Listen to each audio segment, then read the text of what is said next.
प्रश्न बघा मित्रांनो, एक क्रिकेटचा सामना संपल्यानंतर 22 खेळाडूंनी एकमेकांसोबत हस्तांदोलन केले, तर एकूण किती हस्तांदोलने होतील?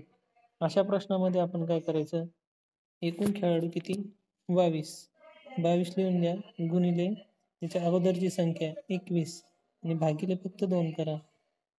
बे 11 22 इकडे राहते 11 गुणिले 21 आणि याचा जर गुणाकार आपण केला तर आपलं उत्तर येऊन जाईल 231. असाच दुसरा एक प्रश्न आहे.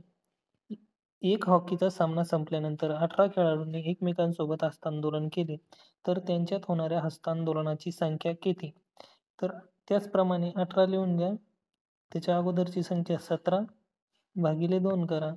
9 18 तर राहते 9 गुणिले 17 बरोबर 17 9 163. एकूण किती हस्तांदोलन होईल? तर 163 हस्तांदोलने होतील. अशा प्रकारचे सोपे प्रश्न आपल्याला स्कॉलरशिप आणि नवोदयाच्या परीक्षेमध्ये विचारले जातात.